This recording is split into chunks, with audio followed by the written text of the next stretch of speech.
Hello મિત્રો, જય માતાજી, રામ રામ ને સીતારામ. કેમ છો બધા? મજામાં? તો મજામાં જ છે. હું છું મનોજ પરમાર. તો મારા નવા બ્લોગમાં તમારું હાર્દિક સ્વાગત છે. આપણે એક નવો વિડીયો લઈને આવી ગયા છે. ચાલો તમે દેખો. જોઈ લો, રેતી આવી ગઈ છે આપણે, અને આજે કાંકરી કમ્પ્લીટ આવી ગઈ છે. તો આપણે હાથી સિમેન્ટ આવી ગઈ. જોઈ લો, હાથી સિમેન્ટ વાપરવાની છે આમાં કામમાં. જોઈ લો, હાથી સિમેન્ટ વાપરવાની છે. ના છે કોલમના ખાડા. જોઈ લો, ખાડા ગળાઈ ગયા છે કમ્પ્લેટ. ના છે પિંજરા.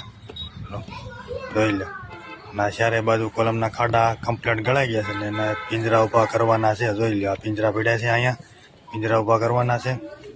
અને આ છે ખાડો કોલમનું 5 ફૂટ ઊંડો ગયો છે. જોઈ લો, ના છે હવે પાણીનો ટાંકો. જોઈ લો, જોઈ લો. અને અમારા રમેશભાઈ જો પિંજરા બાંધે છે, અને ઈટું છે અને ટાંકો છે. વિડીયો સારો લાગ્યો તો કમેન્ટ કરો અને